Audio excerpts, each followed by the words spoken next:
Just a moment. Okay, so today we will be using props for yin. Definitely 2 blocks if you have them. There's always alternatives if you don't have props. So I'll give those, but it does make things better if you do have them. So definitely 2 blocks, a blanket if you have one could be nice too. You may not even need it. We'll start out right away with the 2 blocks. So I'm just going to turn to face a different direction because I think you'll be able to see me a little bit better.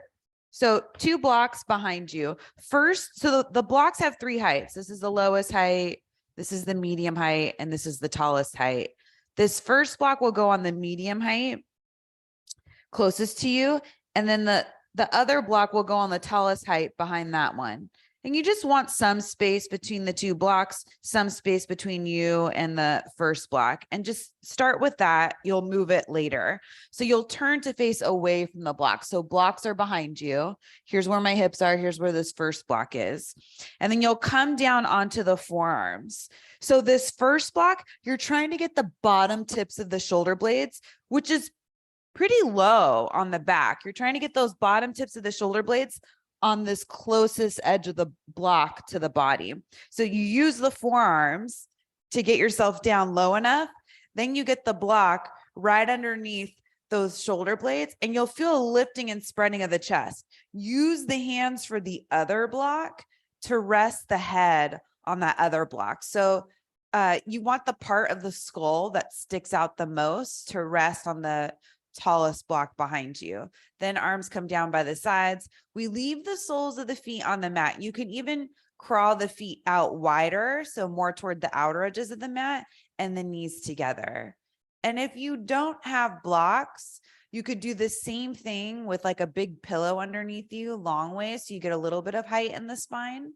And if you don't have anything, then just bring the head down on the mat, back on the mat, and you can just do the legs, and it's still a nice place to be. So wherever you are, close the eyes.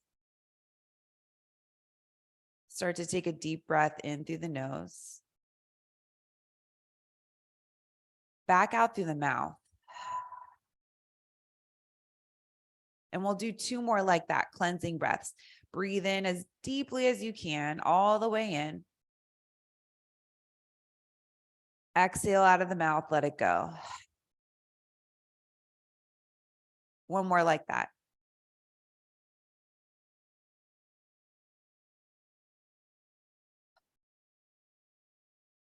This time, deep breath in through the nose, fill all the way up. Back out through the nose, nice and slow. Stay with this breath, breathing in through the nose, back out through the nose. So you're making that ocean wave-like sound come from the back of the throat with just your breath.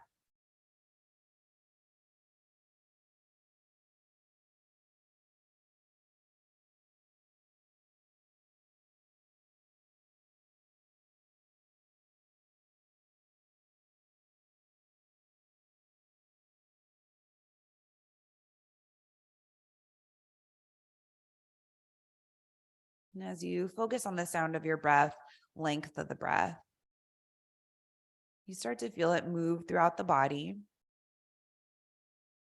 and help you in this shape, in this back bend, which is completely supported with the blocks, or you're completely supported by the floor underneath you if you're not using any props. So you can be as heavy as you want to be, feeling held by whatever's underneath you.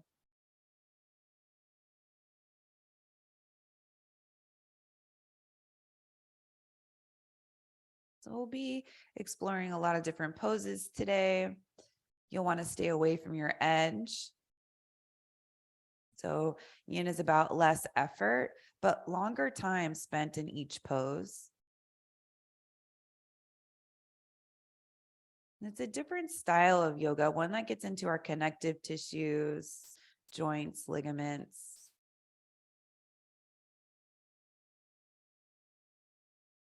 It balances our emotions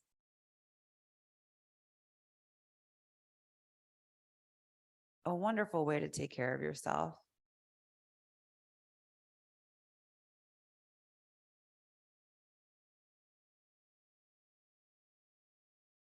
If you're feeling comfortable in the pose and you want a little bit more, you could heel toe the feet back to hip width and extend the legs out in front of you. So that might feel like a deeper back bend. Maybe the chest lifts up a little bit higher when you do that. Or maybe you find you need to adjust the blocks. If you do, always take time to do that. And if you're in a good place with the feet, stay there with the legs out in front of you. If it feels like it's too much, then just walk the feet back in and come back to where we started.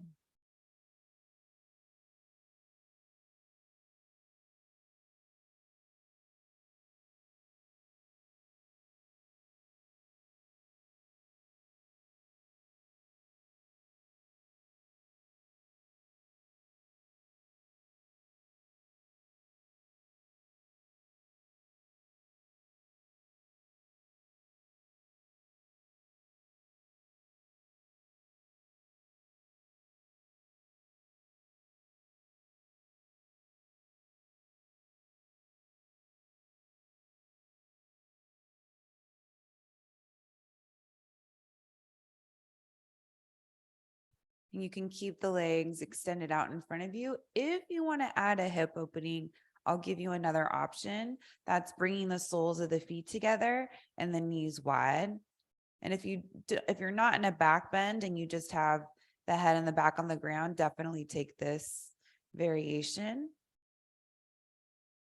So you add that hip opening to the pose.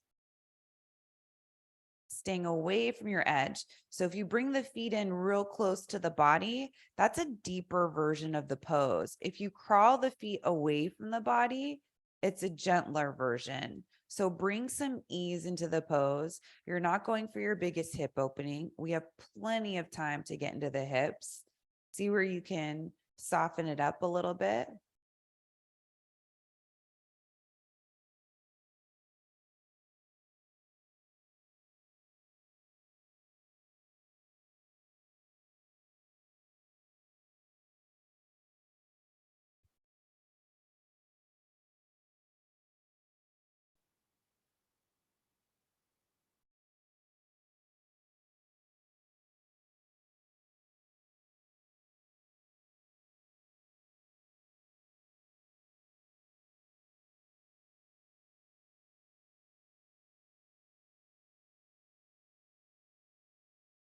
And you'll stretch the arms overhead wherever you are. If you're propped up on blocks, the arms are just going to float back behind you. If you're on the ground, you're still stretching the arms back, getting some length. And then take an inhale, see if you can get a little longer. On the exhale, bring the arms out wide to the side, all the way down toward the legs. Help the knees back together. So you're bringing the soles of the feet back down to the mat, legs are bent. Forearms down to the mat, especially if you're on blocks. Lift the head up, lean over to one side, take the blocks, set them off to the side of the mat, and then come back down onto your back. If you're already there, just stay there.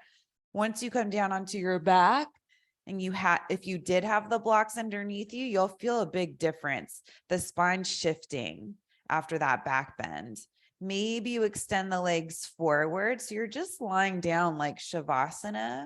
And this is a nice place to be as a counter pose, feeling the sensations of the spine start to go back to a version of the way that it was before. So we know that we just spent some time reversing any rounding in the upper back with that first pose if you were in the back bend.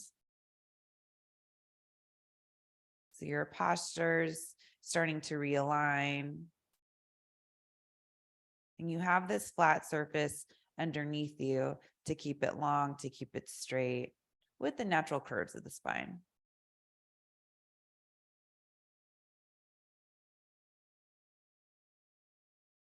So you'll start to roll over onto your right side. You can bring that left foot in, roll over onto your right side, and you'll just prop the head up on this right elbow. left hand down in front of the face. So the left leg, this top leg, will reach forward. So my leg, it's comfortable to have it straight forward. Maybe yours feels more comfortable to have it down lower. You'll just have to figure out where it's best for you. Don't feel like you have to do exactly what I'm doing. You're trying to do whatever feels best in your version of the body. So this is stage 1 of the pose. Stage 2, this bottom leg, the right leg, you could bend it. So if it's extended, maybe you play with bending that right leg. Doesn't need to be the deepest bend. Keep it soft. Keep it easy. And from here, maybe this is enough and you stay here. Some of you will be able to take this left hand, reach back and grab for that right foot underneath you. So it's tricky. Not everybody can do this part. I'm just giving it as an option for those of you that can. If you feel like you can't reach the foot or you can reach it, but it's a big struggle, then just skip that part. Bring the left hand back down in front of you and keep that bottom leg bent, or the bottom leg can be straight still. So any of those options. This pose in yin has a fun name called cat pulling its tail. Once you're in it, it kind of makes sense. But when you look at it, you're sort of like, what is that all about? I like to share the fun ones while you're in it so you can kind of figure out maybe how the name came about. So there is a bit of a twist in the spine with this, especially if you're hanging on to that bottom foot. Head can rest right in that right hand, propped up. If you feel like you want to go deeper into the twist, you could. That would mean coming down onto your back. So head comes down, right arm can come out to the side. And now you're reclined. You're lying down. Maybe you still have the right foot. Maybe you don't. But if no matter where that bottom leg is, if it feels comfortable to come down onto your back, come down onto your back. And now you're getting the twist up the spine.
And to come out, you'll release that bottom foot if you have it, extend the bottom leg back down to where we started.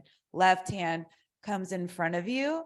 And then you start to press into that left hand, bring the left leg back on top of the right leg, and you'll just roll over onto your other side. So come down onto your stomach, roll over onto your left side.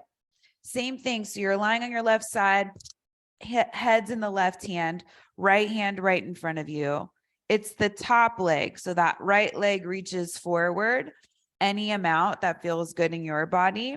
So try not to go for the deepest variation. Go for one that's easy. Right hand right down in front of you.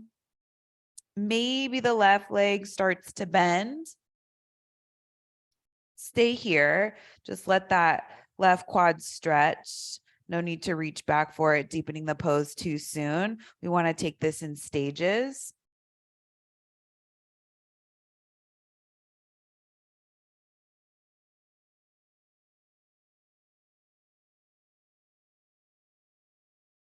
After a few breaths, if you're feeling comfortable on this side and you want to see if the foot's there, you could reach back with the right hand, see if you can connect the hand and the foot.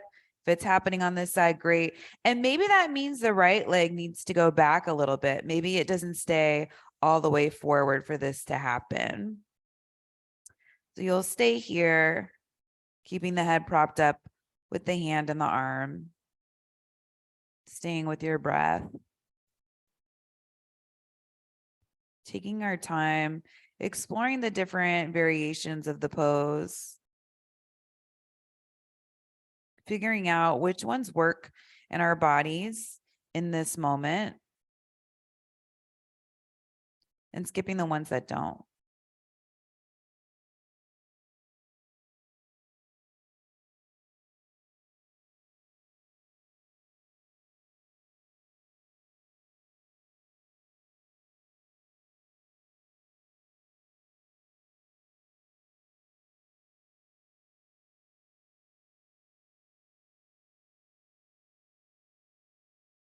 If you'd like to come into a deeper twist, you'll reach that left arm out to the side, set the head down, getting the back closer to the mat, but you're not trying to get both shoulders down. There's just a nice twist that goes all the way up the spine. Maybe the nose points up if it's not too much, or maybe you're still looking to the left. That's fine. And if you're really feeling okay in the neck, you could look over to the right. That for me feels like a little much. Just going to keep the head pointing up, eyes closed or softly open.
And if you have that bottom foot, you'll start to release it, extending the bottom leg out in front of you.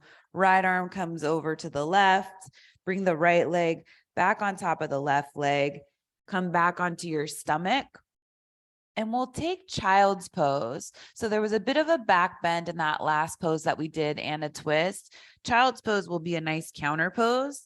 So you'll bring the knees to the mat, big toes together, knees apart, arms out in front of you, forehead down.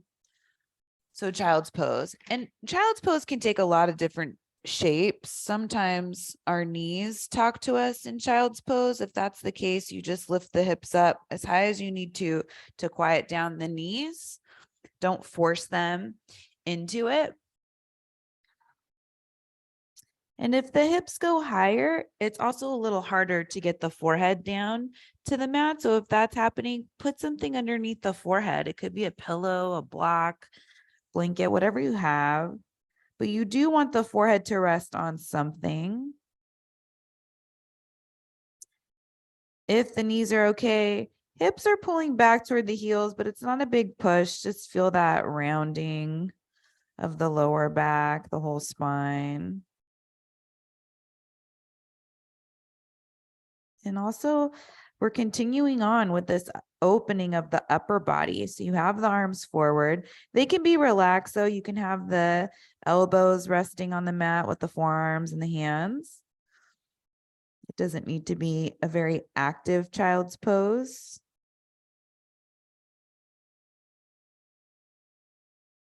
But one that's soft.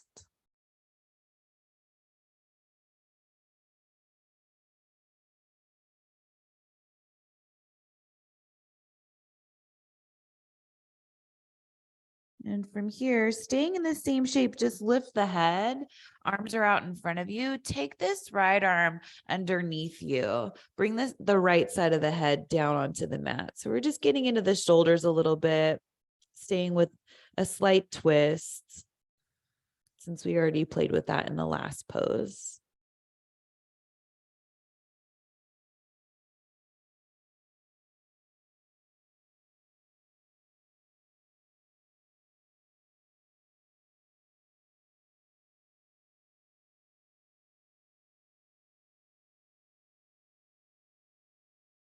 And you'll start to switch sides. Right hand comes back to child's pose. Left arm palm up, reaches underneath you. Left side of the head comes down onto the mat. And the right arm's reaching as far forward as you can get it. So you want to have some space between the arm and the mat so that you can get that left arm underneath you.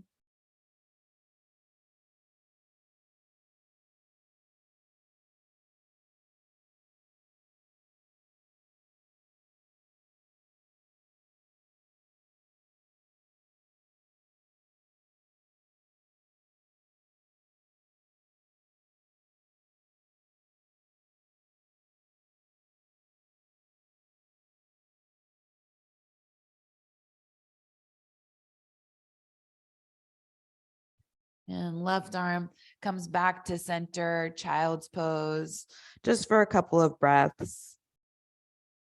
Noticing how the back feels. And we'll come up to tabletop, all fours. So as you come up to hands and knees, take a moment to stack the shoulders over the wrists, hips over the knees, and we'll do a few rounds of cat-cow breath. On the inhale, reach the heart forward, lift the tail. On the exhale, round the whole spine, chin in toward the chest. Keep going at your own pace, follow your own breath. Go slow. That's the pace, but it's also just listening to the inhales and the exhales.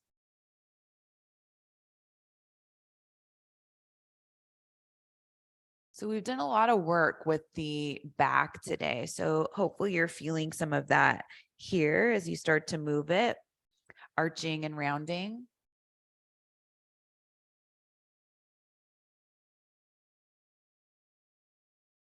One more cycle, forward and back.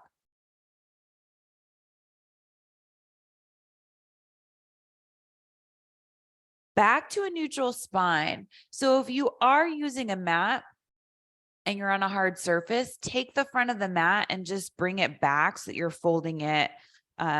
You're doubling up the front of the mat just about a third of the way. And then you can bring your knees on the mat. If you're on carpet, you don't even need to do anything, I'm sure. So we're coming up to standing on the knees. So hips right over the knees, head right over the hips. Bring the hands to the lower back, probably fingertips pointing down. But if you feel like you're pretty open, you could bring fingertips pointing up, and that's a deeper wrist opening. So you could have the toes tucked or untucked. It's up to you, whichever one makes you feel more stable. I like toes tucked. So lift the lower belly, lift the chest, hug those outer elbows in, shoulders away from the ears, and maybe the gaze starts to go up. Just keep those hips over the knees. And the hands help you do that. They help you bring the tailbone to the pubic bone to the tailbone.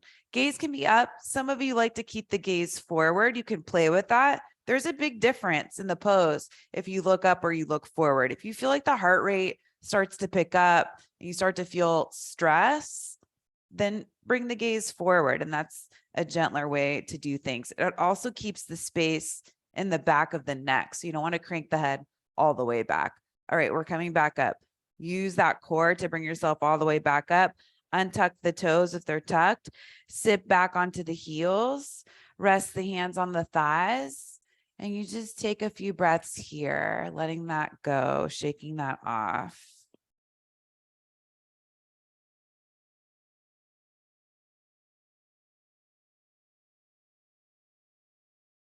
And we'll come back in. So come back up onto the knees. Knees are hip width distance apart. Maybe you tuck the toes underneath you. Bring the hands to the lower back, either fingertips up or down. Hug those outer elbows in, shoulders away from the ears. You get long in the front side of the body. So quads are lengthening, lower belly's lifting. As you hug those outer elbows in, maybe the chest starts to go back.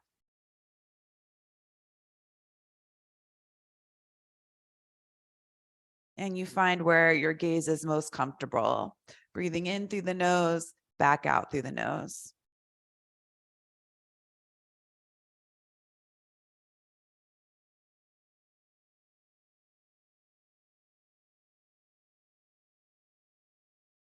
Start to bring yourself all the way back up. Go slow. Same way we came in is the way you come out. Untuck the toes, sit back onto the heels, rest the hands on the thighs, close the eyes.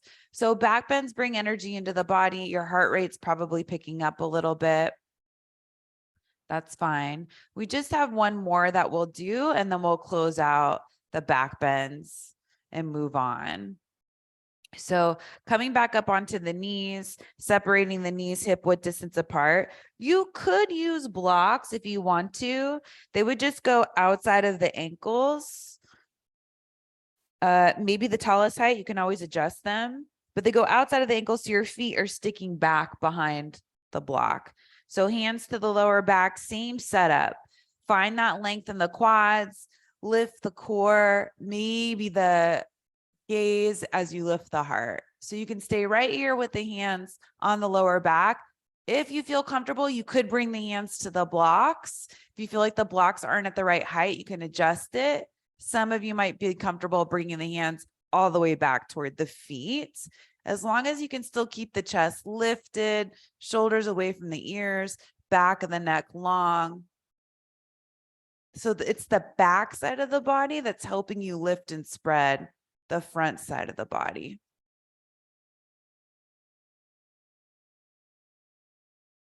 A bigger pose for yin. Then wherever the hands are, bring the hands to the lower back. If you brought them back, lower, and then bring the head back up. Untuck the toes, sit back onto the heels, rest here. Hands on the thighs, eyes closed, done with those. So knees and feet all the way together. We'll just keep you kneeling. Interlace the fingers. So you're just folding the hands, interlacing the fingers. And then you'll start to move the hands around in a circle. So go the same direction, loosening up those wrists. And then try to switch the direction. So there's one way we really like to go, and then the other way is wonky and weird for a lot of us. It is for me. And maybe you can't go as fast, and that's fine.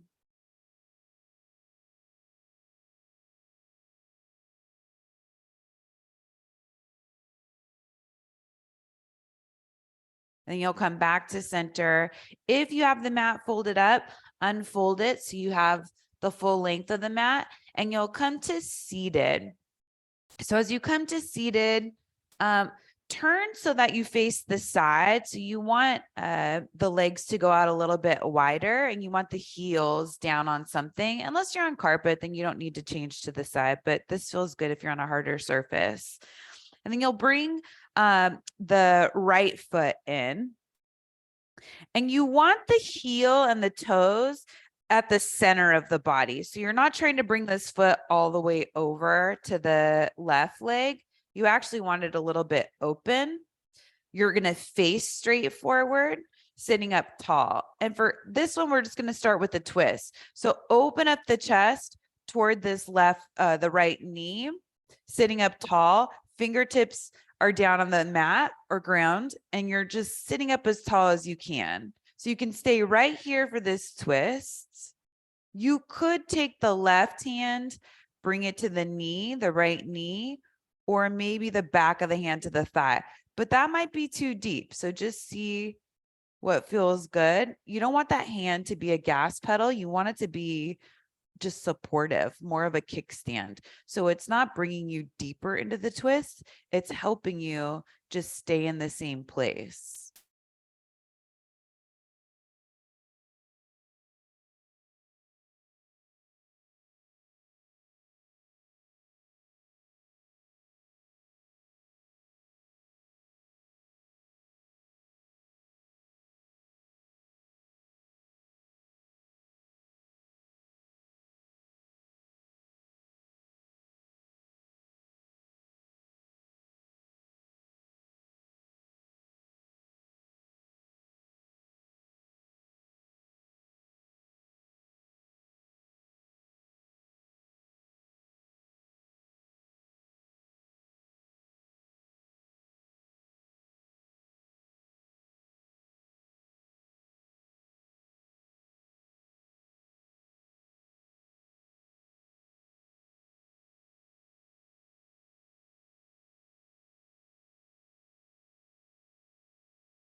And you'll keep the legs, just unwind the upper body, bringing the chest to point straight forward. So center of the body is close enough to this right foot. It doesn't have to be perfect. So if the foot does want to go closer to the left leg, that's fine. And we're just folding straight forward. So you're keeping the legs wide, folding forward over this right foot. You can start to let the head and the neck go. You can round the spine. You could also use blocks. So if the mat feels far away, this is a great use of the blocks. Bring the hands on the blocks, or you can even turn them up to a taller height, use them as armrests. Some of you can build the blocks up so that you can rest the forehead down on the blocks. And whenever we can touch this pressure point in the forehead, that same spot that touches down when we're in child's pose, it relaxes the whole body, which is effective for hip openings since they need more time to start to release. So focus on the sound of your breath. Keep that breath long and steady.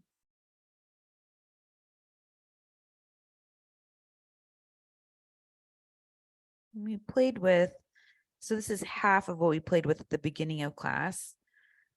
Beginning when we were on the blocks, we had the soles of the feet together and the knees wide. Now we're just doing half of that. This is half butterfly.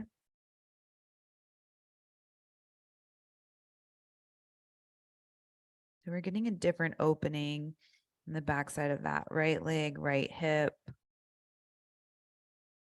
And then the left hip, left or the right leg, right hip, we're opening up that inner thigh growing area.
And we'll start to bring the head back up.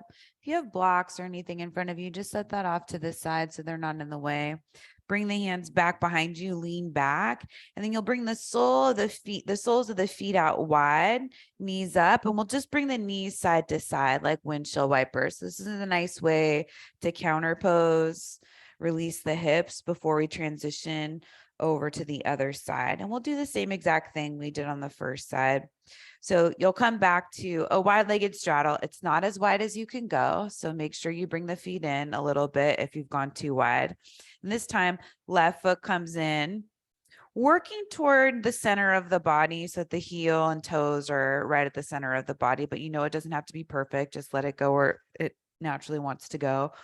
Open the chest to the left and stay here. So sit up tall on the fingertips, coming back into that twist on the other side first.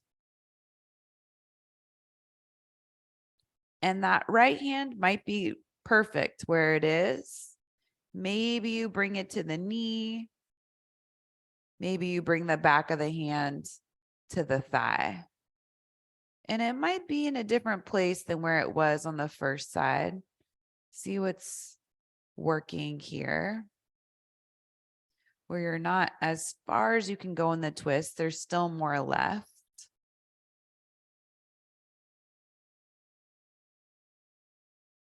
Finding an easy version of a twist in your body.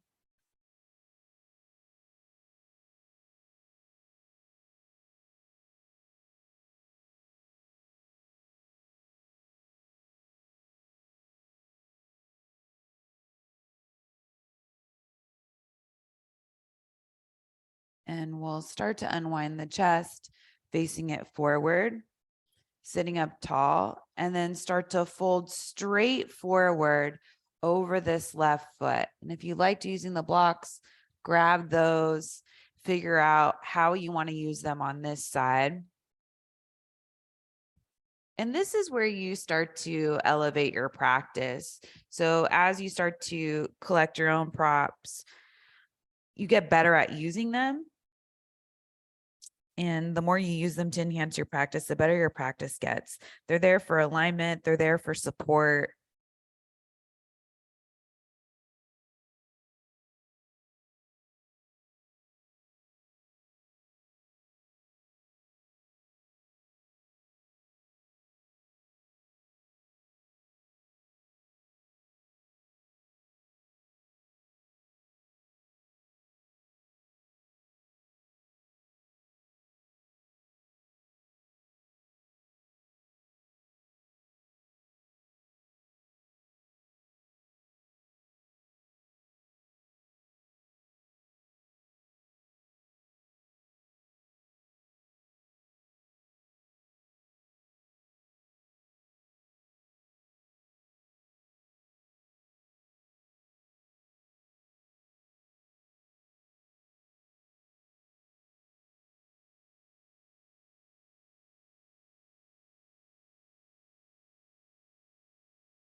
You'll start to walk the hands in, set any props that you're using off to the side.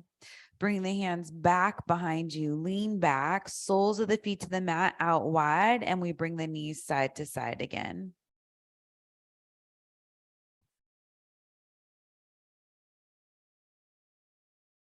So we did half butterfly on each side.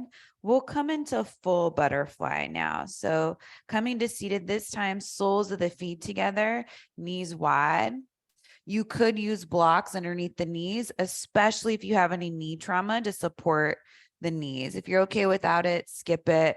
You could also sit up on a block, and that's a nice way if you have tight hips to give you some more space.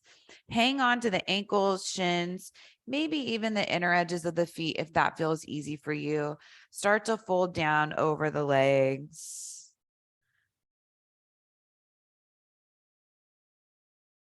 Closing the eyes, let the head and the neck go. You'll round the spine.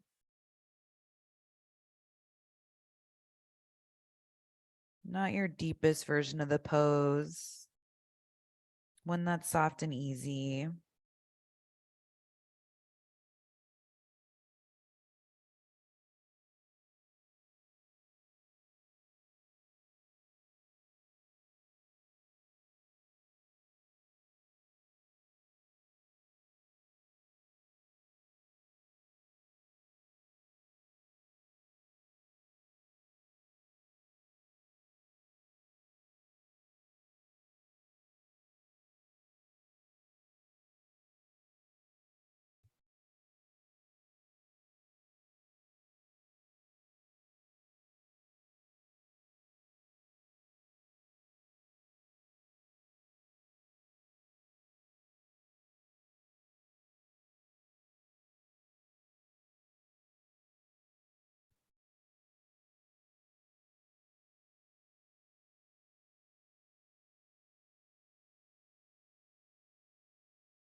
You'll start to come back up to seated.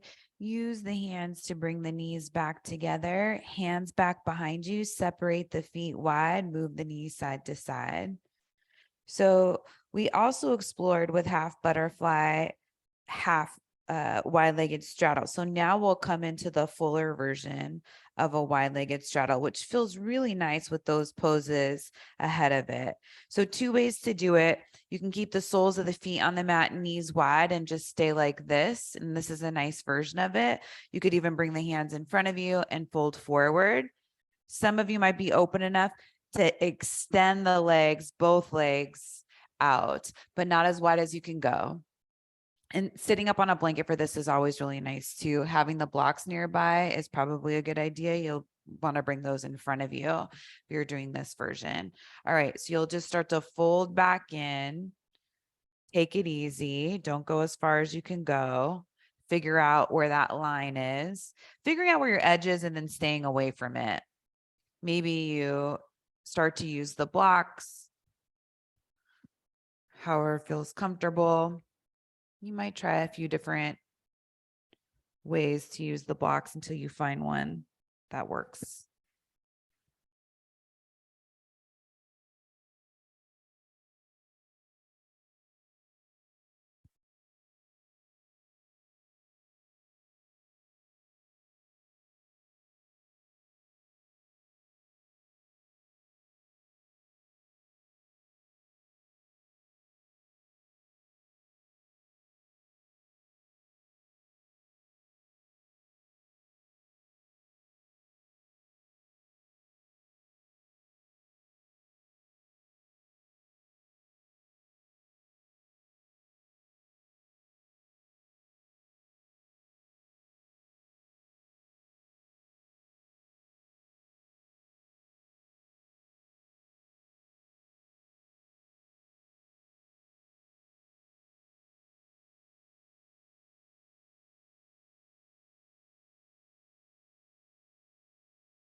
And you'll start to walk the hands back in, setting the props off to the side if you have any in front of you.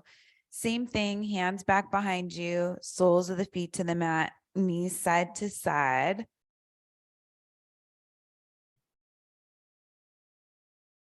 And we'll start to come into our final pose. I'll give you several options. So if you have the blocks, take the 2 blocks toward the top of the mat and you'll bring them on the tallest height, about shoulder width distance apart. So right at the top of the mat.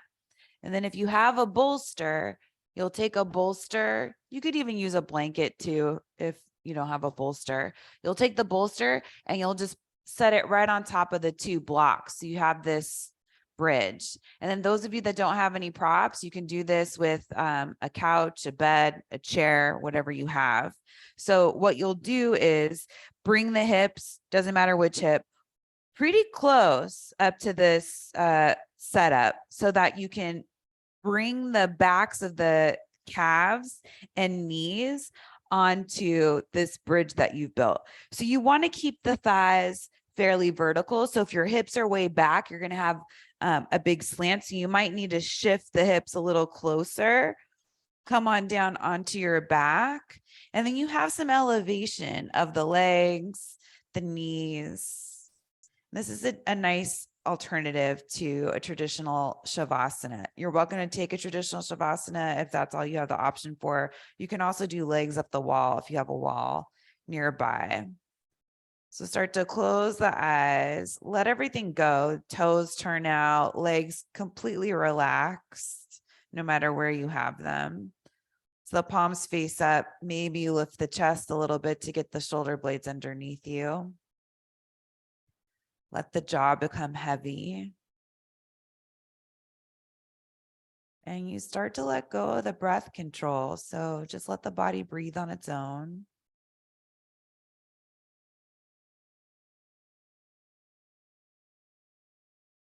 And be still here for your final pose, Shavasana.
You can start to wiggle the fingers and the toes. Reach the arms overhead, finding a nice stretch in the upper body. And start to bend the knees, bringing them in closer. So maybe the feet come up onto the bolster or whatever's underneath you if you're using something. Then roll over onto your right side, cradling the head and the arm, keeping the eyes closed, just staying here for a moment. Try not to rush out of the Shavasana. Hanging on to as much of it as we can. Use the left hand to bring yourself up to seated, being careful of furniture or props around you. Coming up to an easy cross-legged seat, sitting up tall, eyes closed, chest lifted, shoulders away from the ears. Bring the hands together in front of you. Slight bow of the head. Honor and acknowledge your heart and spirit, as well as everyone around you. Bring the head back up, blink open the eyes. Namaste.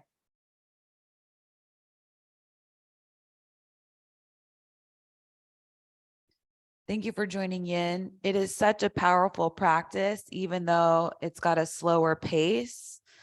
I'm hoping that you're feeling that, especially those of you that are doing this on a regular basis.